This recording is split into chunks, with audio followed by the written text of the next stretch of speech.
Welcome to today's episode, where we explore the powerful connection between our childhood experiences and how they shape the relationships we form as adults. As a therapist, I believe that this might be the biggest factor in how we develop relationships in adulthood, and I see this every day. The ways we learn to love, trust, and communicate in those early years often create patterns that stay with us throughout life, subtly guiding our interactions with others. Whether we developed a secure attachment or perhaps struggled with anxiety, avoidance, or confusion in our relationships, these emotional foundations continue to influence our ability to connect deeply with others. In this episode, we'll take a closer look at the key concepts behind attachment theory and how early bonds with caregivers affect everything from how we handle conflict to the level of intimacy we're comfortable with in adulthood. We'll also explore how recognizing these patterns can help us break free of unhealthy cycles, allowing us to nurture more fulfilling, meaningful connections in our present lives. So whether you're curious about your own attachment style, want to understand a partner's behavior better, or simply looking for ways to improve your relationship, this episode seems to be for you. So let's begin this journey of self-awareness and growth, and see how understanding our past can pave the way to healthier, happy relationships in the present and the future. Our childhood experiences have a major impact on our adult development, affecting many aspects of our perspective on the world and our approach to managing relationships. The initial years of our lives, characterized by engagements with carers, tensions within our family, and significant experiences, establish the foundation for our emotional, cognitive, and social functions. Persistent childhood problems, whether resulting from trauma, neglect, overprotection, or other types of hardship, frequently become apparent in adulthood, especially in the context of interpersonal relationships. Comprehending these impacts is crucial for deciphering intricate relational dynamics that emerge in later stages of life. An area of great importance where childhood problems impact adult relationships is in the domain of attachment styles. The notion of early attachment suggests that the relationships established with primary carers, typically our parents, serve as models for our interactions with others. Now, I'd like to say at this point that this audio is not about blaming parents. Most parents do the best they possibly can with the tools at hand, but of course the children have to deal with the consequences of that. So the theory of attachment, first formulated by British psychologist John Bowlby and subsequently elaborated on by Mary Ainsworth, offers a fundamental comprehension of the process by which people establish emotional connections. The fundamental emphasis of this theory is on the interaction between children and their carers, as the overall quality of this interaction significantly impacts a child's emotional and social growth. Attachment styles developed in childhood provide frameworks for our adult interactions with others, particularly in intimate and close relationships. And these types govern our capacity to place trust, articulate feelings, and solve conflict in relationships. Bowlby thought that attachment is an evolutionary process specifically devised to guarantee the survival of newborns. Establishing a stable attachment with a carer greatly enhances a child's likelihood of survival, offering both physical safeguarding and emotional solace. Following that, Ainsworth made a substantial contribution to the idea by carrying out the strange situation experiment, which examined the responses of children when they were separated from and then reunited with their carers. By use of her observations, she classified attachment into various discrete styles. These attachment types persist throughout adulthood and significantly influence our approach to relationships, be they romantic, family, or close friendships. So we're going to spend some time having a look at these. So the first and the most healthy is the secure attachment. The secure attachment approach is widely regarded as the most physically and psychologically healthy. Individuals who possess a secure attachment type typically exhibit ease in managing emotional proximity, trust, and intimacy. In general, these people were assigned carers who regularly and attentively addressed their needs, therefore ensuring their feelings of security and safety. Consequently, they acquire the willingness to rely on the support of others and cultivate the self-assurance to venture into their surroundings, being aware of a stable foundation to come back to. During adulthood, people with secure attachment tendencies exhibit confidence in both expressing and accepting affection. They experience a sense of ease in displaying vulnerability, freely articulating their feelings and effectively communicating their needs without any apprehension of being rejected or judged.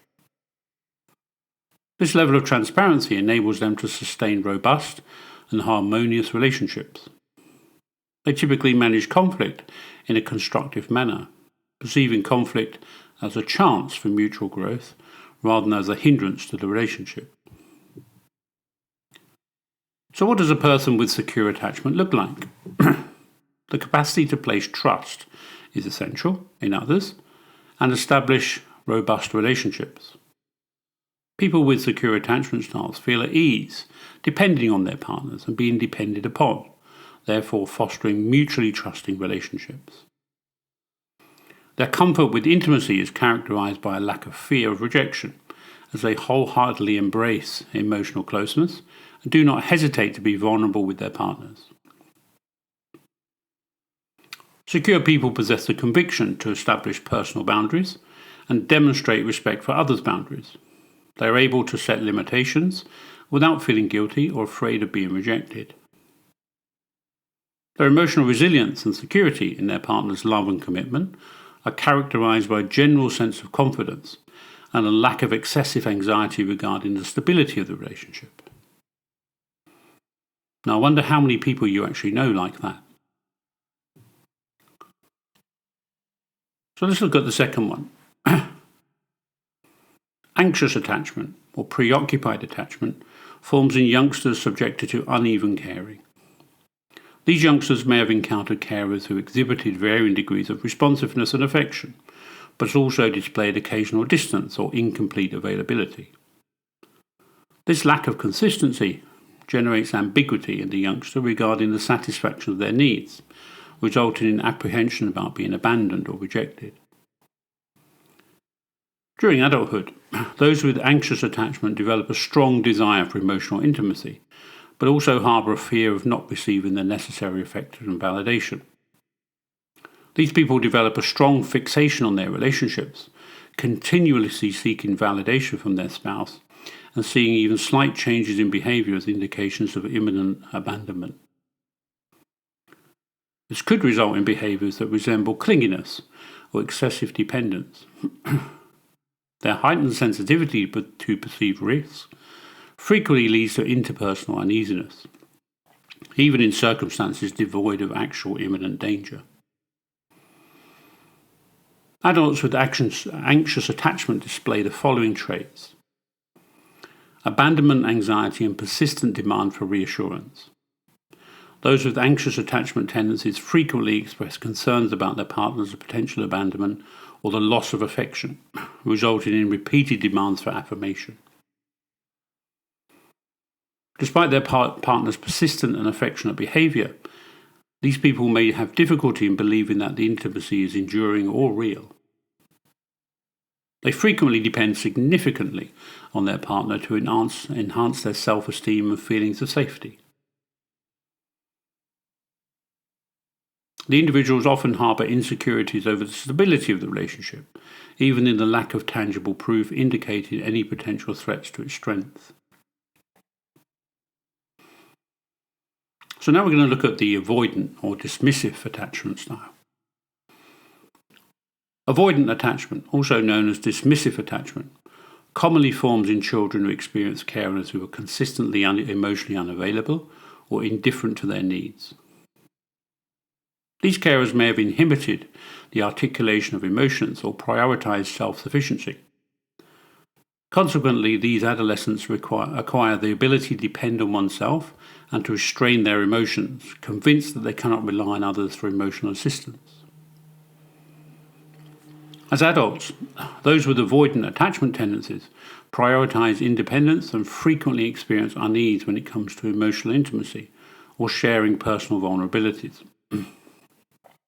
These people may struggle to articulate their feelings or establish emotional connections with others due to their acquired tendency to minimize their need for social interaction. Avoidant people often create emotional distance between themselves and their companions, especially when romantic relationships become excessively demanding or intimate. Furthermore, they may evade commitment as a means of preserving their independence and safeguarding themselves from any emotional distress. Avoidant individuals frequently have discomfort with profound emotional bonds, opting to maintain a certain level of detachment in relationships. They place a high preference for independence and self-sufficiency, and a high value on autonomy, and that means unhealthy autonomy, and may perceive emotional reliance on others as a limitation or weak. Avoidant people frequently encounter difficulties in revealing their emotions and may exhibit avoidance towards sharing their feelings with their spouse. They may actively avoid meaningful relationships or behave as if their connections are of lesser importance in order to shield themselves from vulnerability. So we're going to look at another one now. This is the fearful, avoidant, disorganized attachment pattern.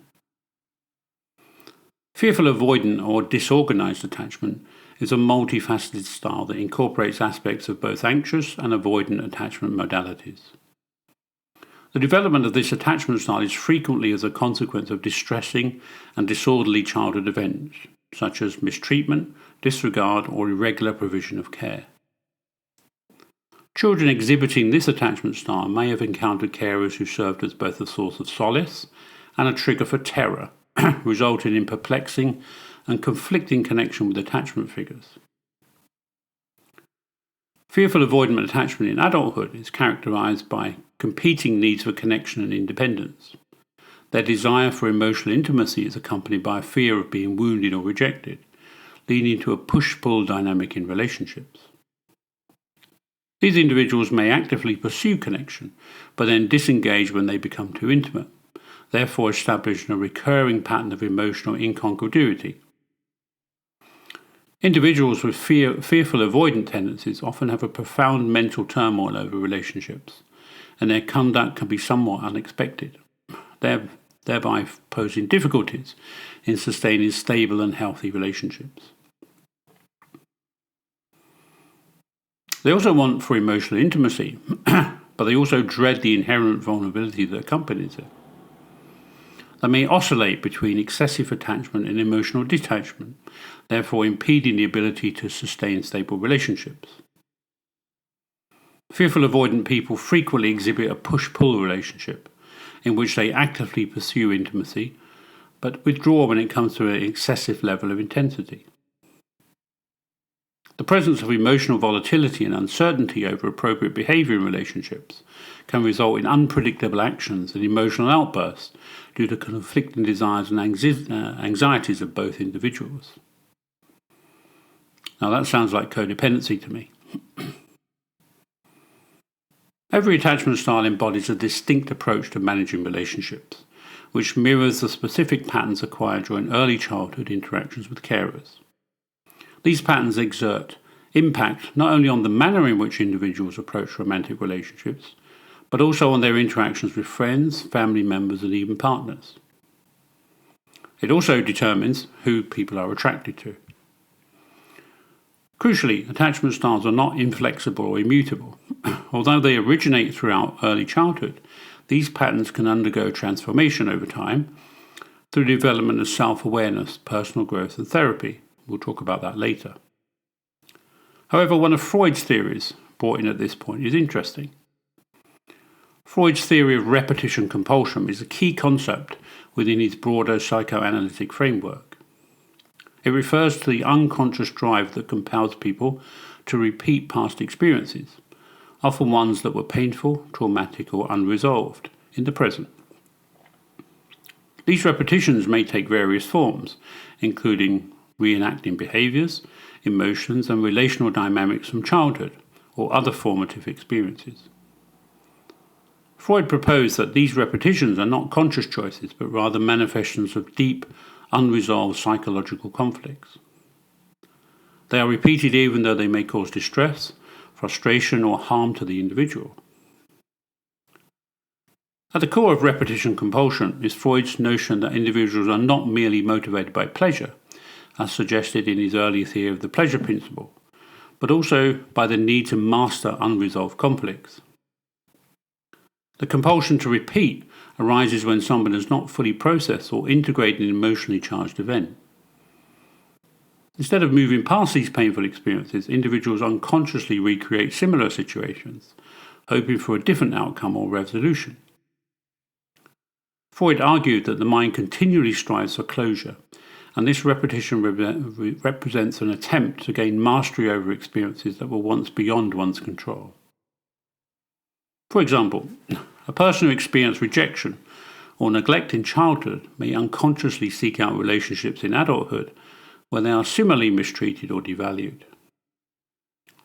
Despite recognizing the negative impact of these relationships, they may feel drawn to similar dynamics, reliving the trauma in a cyclical pattern. Freud believed this behavior was driven by an unconscious desire to finally get it right, to gain the love, approval, or resolution that was denied in the past. Yet paradoxically, because these dynamics remain unconscious, the individual often repeats the same painful outcomes instead of achieving the resolution they seek. Repetition compulsion is not limited to interpersonal relationships. It can also manifest in self-sabotaging behaviors, phobias, or recurring emotional states, such as chronic feelings of anxiety, guilt, or shame. In Freud's view, these repetitions are not simply random occurrences, but are meaningful and rooted in the person's psychological history. The mind is replaying these unresolved conflicts, almost like a film that gets stuck on a loop, because it is unable to move forward without first addressing the underlying emotional wounds. Freud connected this concept to his work with patients who had experienced trauma, especially soldiers suffering from war neurosis, now understood as PTSD. Another essential determinant in adult emotional health and relationship dynamics is the emotional regulation habits developed during childhood. The way caregivers responded to and addressed a child's emotional needs plays a pivotal role in shaping how that child will manage emotions later in life. Caregivers who provide consistent emotional support and validation help children develop emotional intelligence, the ability to recognize, understand, and manage their own emotions, as well as empathize with others. Conversely, when caregivers are dismissive, neglectful, or punitive towards a child's emotional expressions, this can significantly hinder the child's ability to process and regulate emotions effectively. Children who grow up in environments where they are socialized to believe that displaying emotions is inappropriate or shameful, or who experience emotional neglect, may internalize the message that emotions are something to be avoided or suppressed. As a result, these children often carry dysfunctional emotional patterns into adulthood. Emotional suppression becomes a common coping mechanism as they learn to hide their feelings rather than express them openly. This may lead to an inability to identify and communicate emotions clearly, making it difficult to engage in authentic and emotional vulnerable interactions with others. Additionally, individuals who are not taught how to manage their emotions may struggle to cope with stress, anxiety, or conflict with others. They might feel easily overwhelmed by their emotions, experiencing intense reactions to situations that others find manageable. This emotional dysregulation can lead to mood swings, heightened stress responses, or withdrawal from situations that trigger difficult feelings. In relationships, these emotional struggles often result in misunderstandings, as the person may have difficulty articulating their needs or responding appropriately to their partner's emotions. The inability to express emotions in a healthy and constructive way can lead to also emotional detachment within relationships. Rather than addressing issues openly and working through conflicts, people may shut down emotionally, distance themselves, or avoid confronting difficult feelings altogether. This creates barriers to intimacy and trust, as emotional avoidance prevents genuine connection and understanding between partners. Additionally, when disagreements arise, the lack of emotional regulation can escalate conflicts rather than resolve them. Without the skills to navigate emotional terrain, arguments may spiral into misunderstandings, resentment, or unresolved issues that fester over time. The emotional regulation habits learned in childhood significantly impact adult relationships. When these habits are based on suppression or avoidance, they can undermine effective communication and emotional closeness, impeding the resolution of conflicts and the overall health of the relationship. On the other hand, fostering emotional intelligence from a young age helps individuals manage their emotions constructively, paving the way for healthier, more resilient relationships. It is imperative not to underestimate the profound and lasting impact of early trauma on an individual's development. Trauma, whether it involves physical or emotional mistreatment, witnessing domestic violence, or enduring the loss of a loved one, leaves deep emotional imprints that can continue to affect how a person relates to others throughout their life. Such experiences disrupt a child's sense of safety, security, and trust, which are foundational to healthy relational development. When trauma occurs in the formative years, it can fundamentally alter an individual's ability to form secure attachments, creating challenges that often persist into adulthood.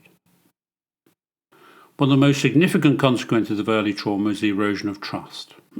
Trust is a critical element in all healthy relationships, yet those who have experienced trauma frequently find it difficult to place faith in others, particularly intimate partners.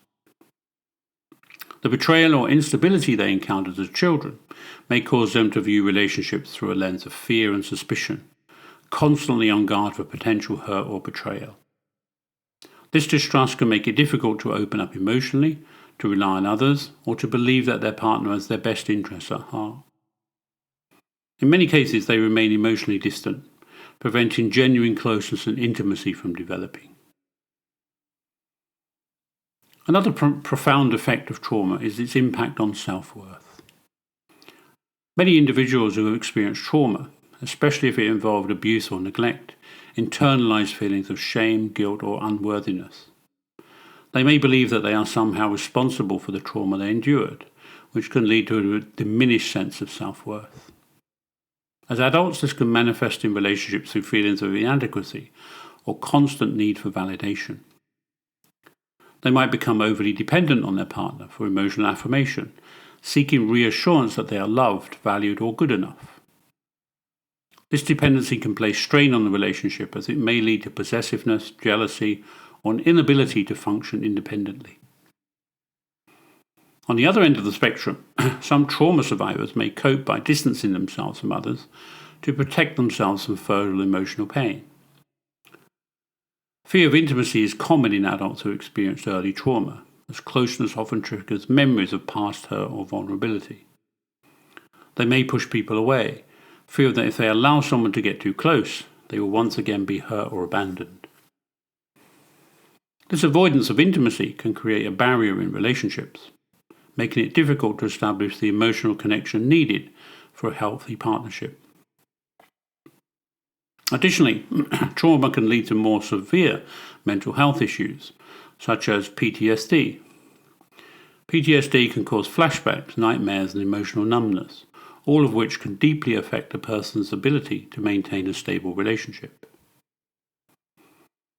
Those with PTSD may engage in self-destructive behaviors, such as substance abuse, self-harm, or impulsive decision-making, as a way to cope with overwhelming emotional pain. These behaviors not only harm the individual, but also sabotage their relationships, creating a cycle of dysfunction that can be very difficult to break.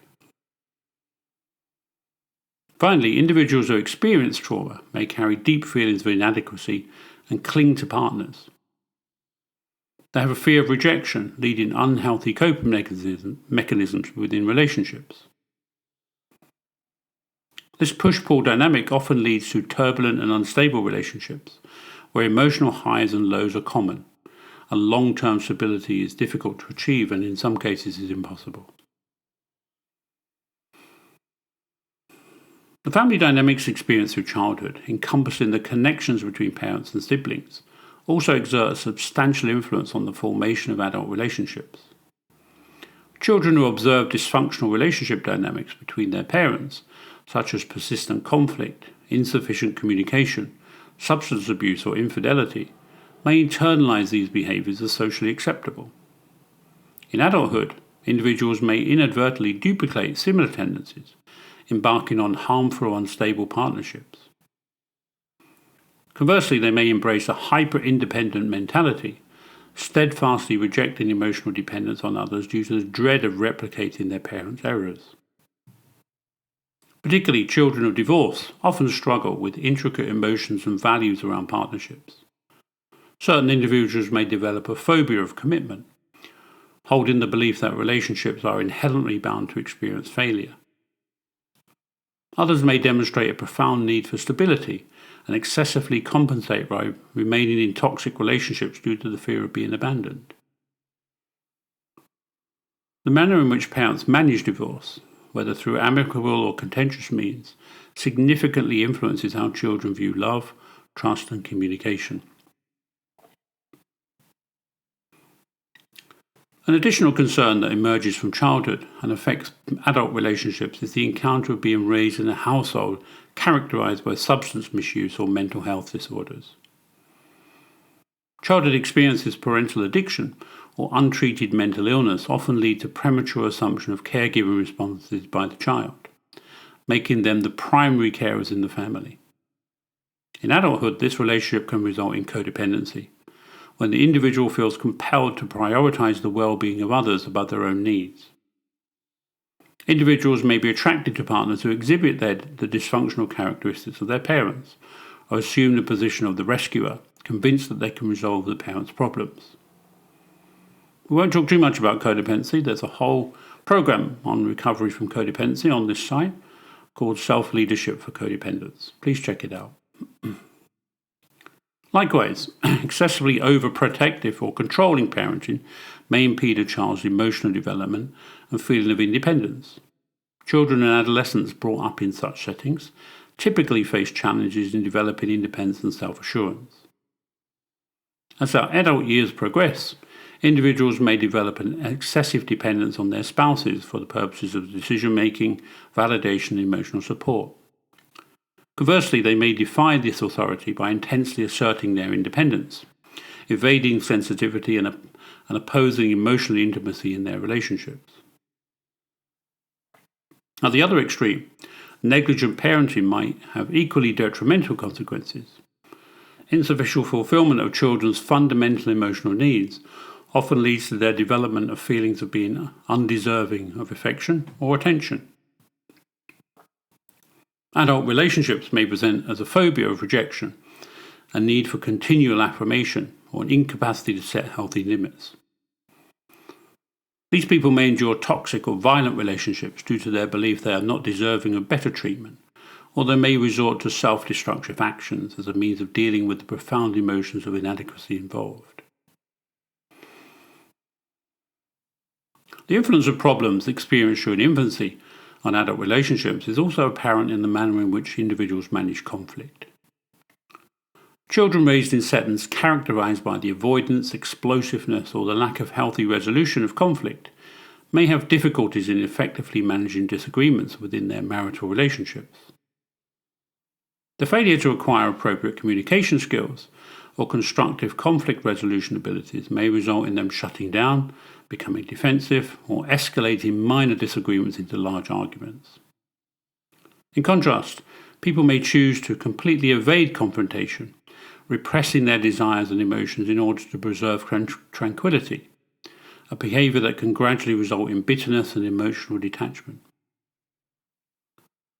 The gender norms and expectations acquired throughout childhood also influence the way adults participate in relationships. Children frequently undergo socialization into particular gender roles that prescribe their expected behavior in relationships. Males may receive instruction to repress their emotions and steer clear of vulnerability, whilst females may be urged to exhibit maternal and accommodating qualities. The adherence to conventional the adherence to conventional gender standards can result in disparities within partnerships, whereby one partner may experience emotional lack of support or excessive stress from caregiving obligations. Confronting these deeply rooted convictions can be arduous, but is frequently essential for forging fair and satisfying agreements. Additionally, the enduring impact of childhood encounters with bullying, social rejection, or isolation on self-esteem and social capacities should not be underestimated. Adults who experience bullying or ostracism during their childhood may harbour profound fears that permeate their relationships, persistently questioning their value or dreading being abandoned. Their challenge may lie in assertiveness, manifesting as either excessive accommodation to evade conflict or defensive outbursts to shield oneself from perceived aggression. Such insecurities can pose difficulties in establishing and sustaining good, harmonious relationships. Adult relationships are also shaped by cultural and socio-economic factors that originate from infancy.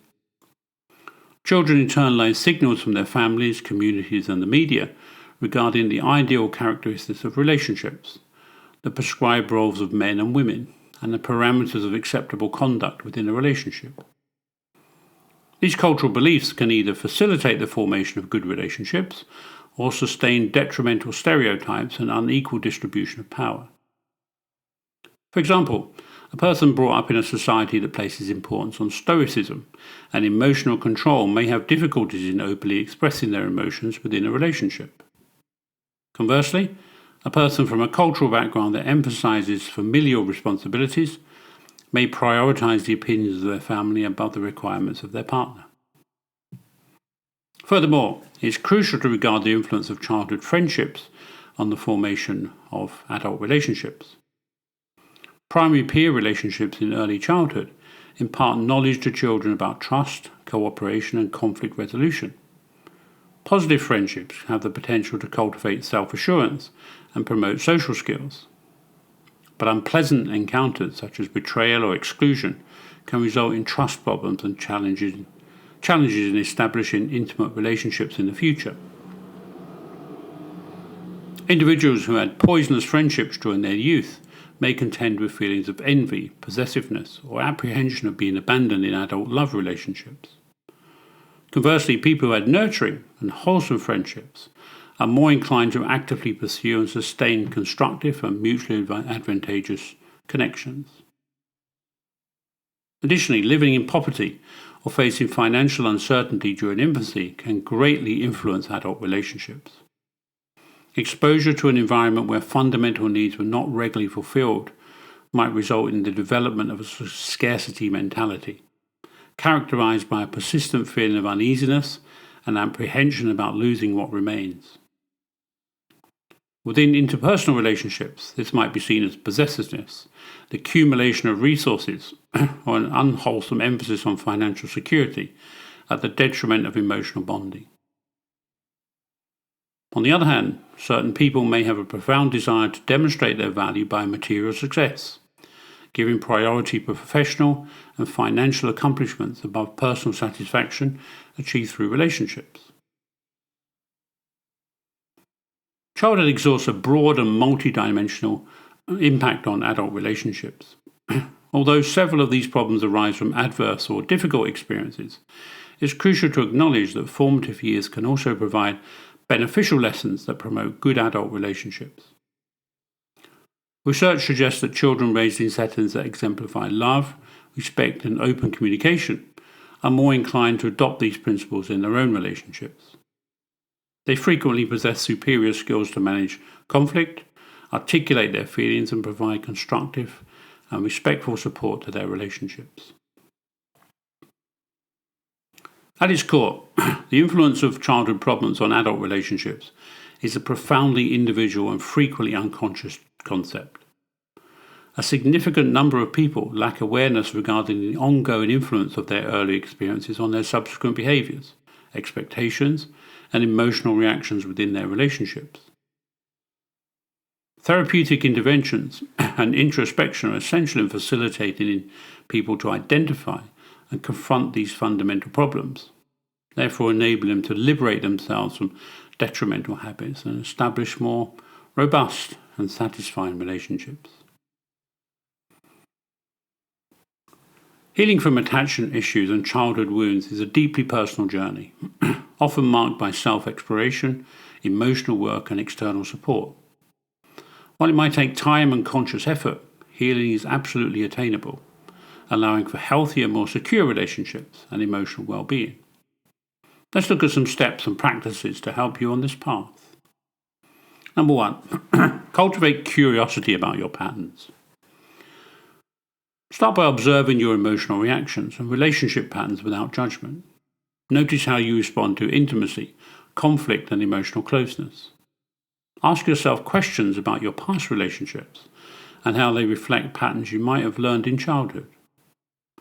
By approaching your behaviors with curiosity rather than self-criticism, you create space for growth and understanding. So let's look at some ways to enhance self-awareness. Keep a journal of your emotional responses and reflect on recurring patterns. Engage in mindful observation of your thoughts and emotions, allowing yourself to notice when without reacting impulsively. Speak openly with someone you trust, or consider joining a support group where you can share and gain new perspectives. Number 2, engage in somatic practices. Attachment issues often live not just in the mind but also in the body. Tension, anxiety, or emotional pain may manifest physically, and somatic therapies such as yoga, tai chi, or body-focused therapies can help release stored emotions and tension. These practices encourage deeper mind-body awareness, making it easier to connect with and process unresolved feelings. Let's look at some techniques. Yoga and movement. Engage in mindful movement practices to connect with your body's sensations. Somatic experiencing, a therapeutic approach that focuses on physical sensations to release trauma, and this can also help to heal attachment wounds. Breathing exercises. Use breathwork techniques to regulate emotions, especially when you feel overwhelmed or disconnected. Number 3, learn to sit with discomfort. How many of us can actually do this? Attachment wounds often surface as feelings of discomfort, fear, or insecurity, particularly in relationships. Rather than avoiding these feelings, learning to sit with them and acknowledge them can be healing. This practice helps you build emotional resilience and gradually reprogram your reactions to triggers. Let's look at some ways you can do that. Practice mindful awareness by observing your emotions as they arise without acting on them immediately. Use grounding techniques such as focusing on your breath or a physical object to stay present when discomfort surfaces. Cultivate self-inquiry by asking yourself what specific fear or unmet need is beneath the discomfort. You can also do this when you're journaling. Number 4, strengthen your self-compassion. Healing requires kindness towards yourself, especially in moments when you fall into old patterns. Practicing self-compassion means treating yourself with the same care and understanding you would offer to a loved one or a friend. Self-compassion can also diminish the shame or self-blame that sometimes accompanies attachment wounds. How do you practice self-compassion? When you make a mistake or revert to old behaviors, acknowledge your feelings without judgment, reminding yourself that healing is non-linear. Speak to yourself with kindness. Use affirmations like, "I'm doing my best, and it's okay to stumble." Forgive yourself for past choices or relationship behaviors that might have been driven by fear or insecurity. Number 5, rewire your thoughts through reframing.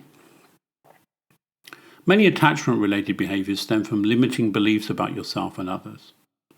Reframing these beliefs such as, "I am not worthy of love," or "people always leave me," can shift your relational dynamics. Cognitive reframing involves identifying negative thought patterns and consciously replacing them with healthy, more supportive thoughts. You can do this by catching yourself when engaging in negative small talk, staying present.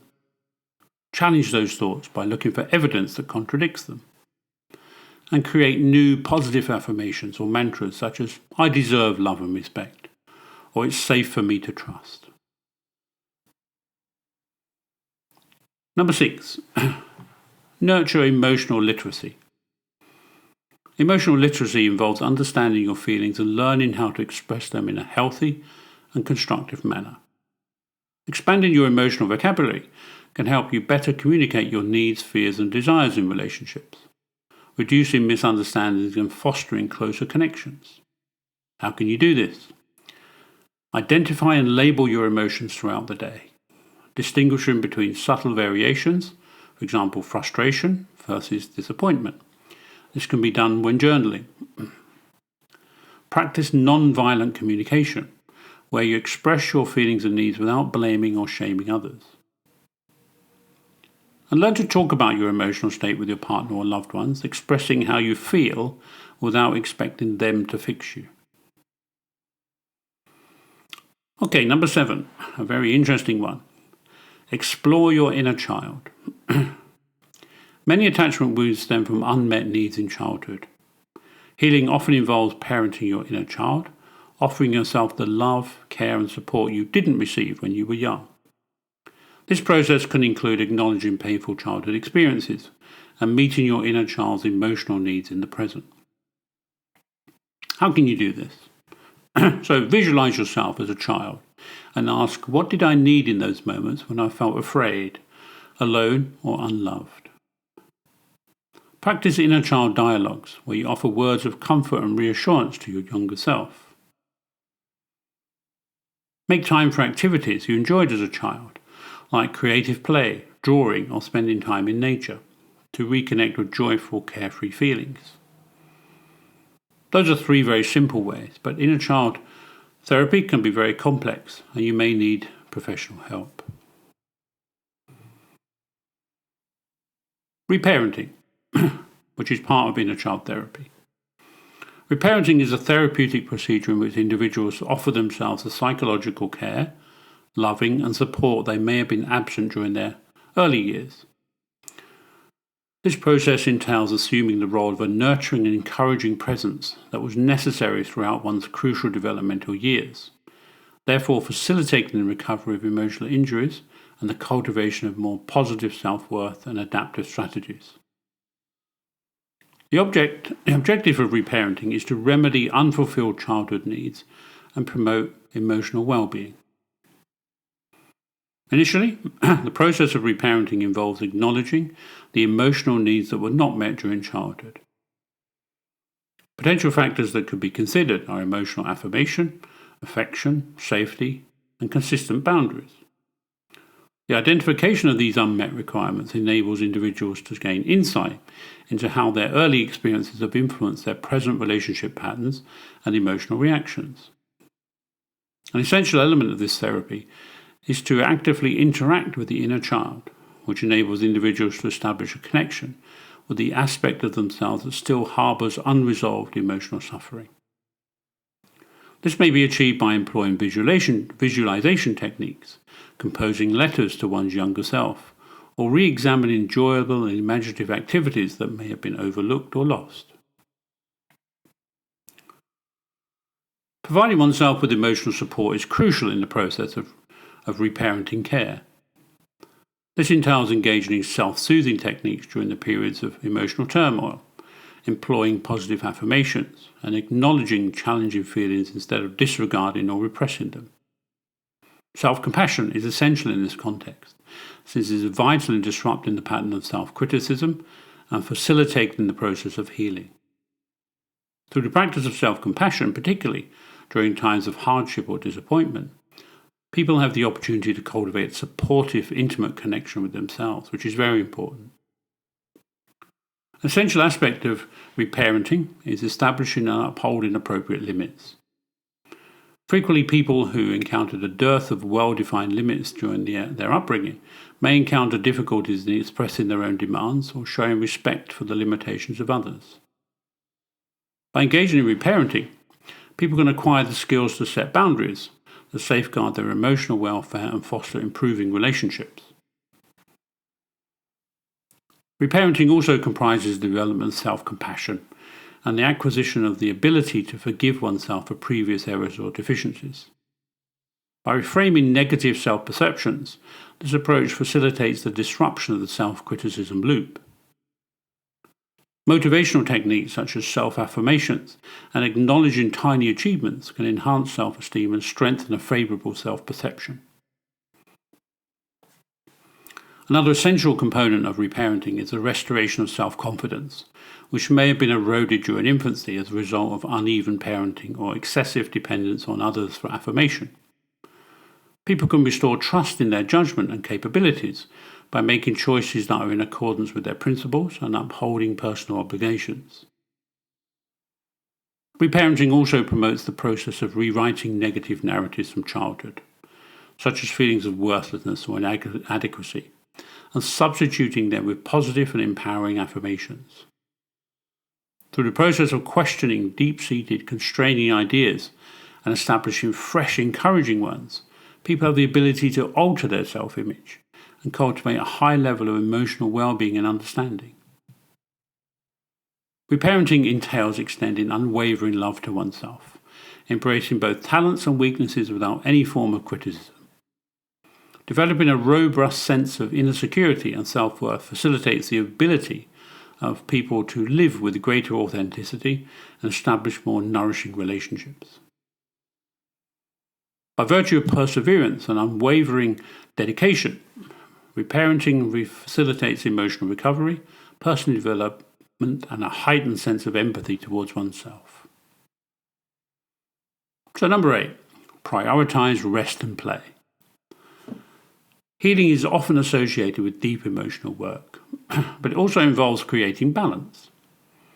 Engaging in restful activities and playful experiences can help soothe the nervous system, reduce stress, and increase feelings of joy and safety. So here's how you can do that. Incorporate unstructured play into your life, whether through hobbies, creative activities, or spontaneous outings. Give yourself permission to rest without guilt. Make time for quiet reflection, relaxation, or activities that bring a sense of calm. Cultivate a sense of wonder or fun by experiencing new experiences, trying something creative, or spending time with people who make you laugh.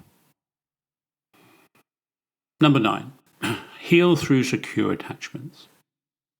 Secure relationships, whether with a partner, friends, or family, provide the emotional safety needed to heal. By surrounding yourself with people who offer consistency, trust, and support, you can gradually develop healthier attachment behaviors.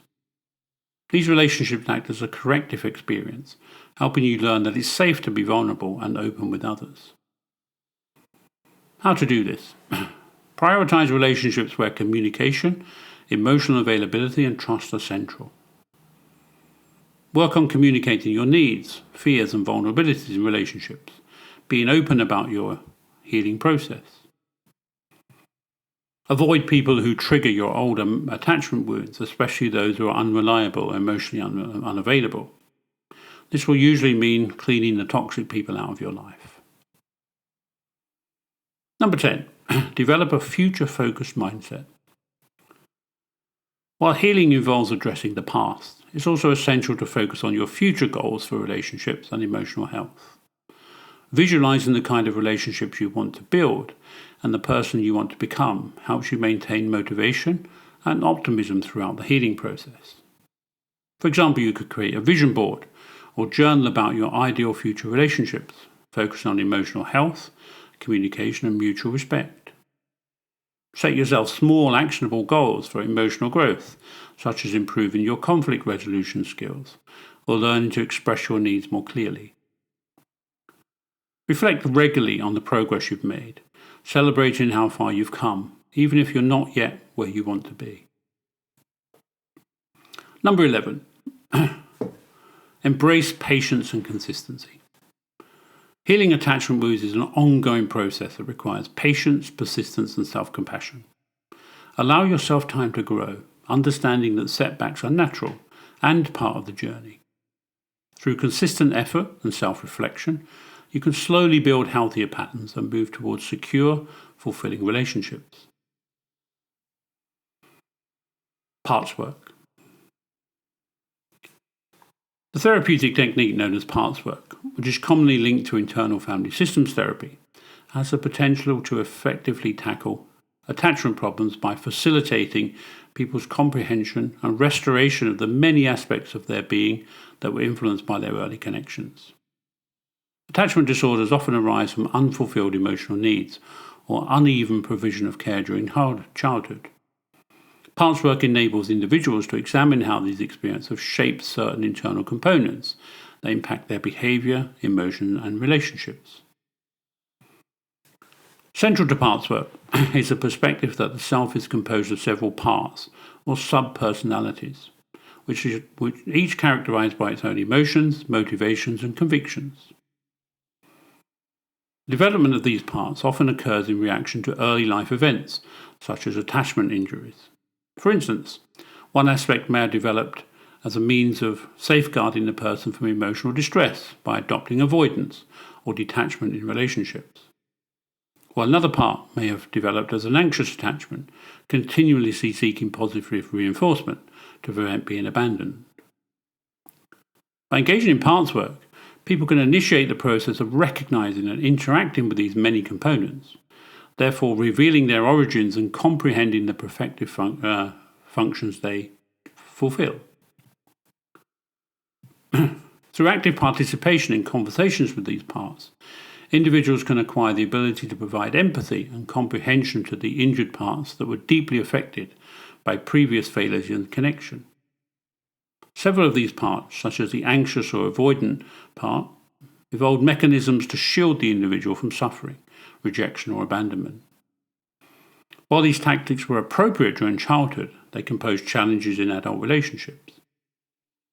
The concept of parts work enables people to acknowledge that these parts, although originally well-meaning, may now be damaging by reinforcing unhealthy attachment patterns. An inherent advantage of parts work is its ability to provide an opportunity for the self to assume a prominent position in the process of healing. Within the framework of internal family systems therapy, the self is perceived as the fundamental essence of an individual, a serene, empathetic, and an entity capable of directing the process of repaired, damaged parts. Participating in parts work enables individuals to gain insight into their own selves and offer solace, assistance, and empathy to the parts that bear emotional wounds. This process facilitates the integration of these disjointed parts to the self, therefore fostering a heightened perception of completeness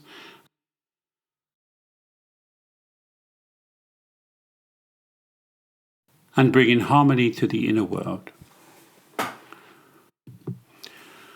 For people experiencing attachment difficulties, parts work can be particularly beneficial in resolving the internal tensions that develop during relationships. As an example, a person may possess one part that intensely desires intimacy and dreads being left alone, while another part actively distances oneself from others to avoid being vulnerable. Through the explanation of these parts, individuals can gain a deeper comprehension of their contradictory aspirations and anxieties, and discover strategies to harmonize their need for closeness with their need for emotional security. Furthermore, this method enables people to initiate the process of healing the underlying emotional injuries that frequently serve as the cause of attachment problems. Through cultivating a compassionate connection with their parts, individuals can effectively reprocess distressing memories and emotions, so enabling the release of old patterns and development of more robust and secure attachment styles. Finally, the process of parts work enables individuals to acknowledge that their attachment problems are not inherent characteristics of their personality, but rather stem from protective components that can be comprehended, treated, and incorporated. This facilitates the development of healthier and more satisfying relationships, both with oneself and with others. So as we conclude today's episode, it's important to remember that the way we experience relationships as adults is often deeply rooted in the connections we formed in childhood. Whether through attachment styles, early family dynamics, or formative emotional experiences, these early lessons can influence how we trust, communicate, and love. But understanding these patterns is the key to breaking unhealthy cycles and fostering stronger, more fulfilling connections. Healing is a journey, and it starts with self-awareness. Thank you for tuning in, and remember, our past doesn't define us, but it can guide us towards a healthier, more connected future. And as always, please check out the exercises and journaling prompts that I've placed with this audio, and I look forward to seeing you next time.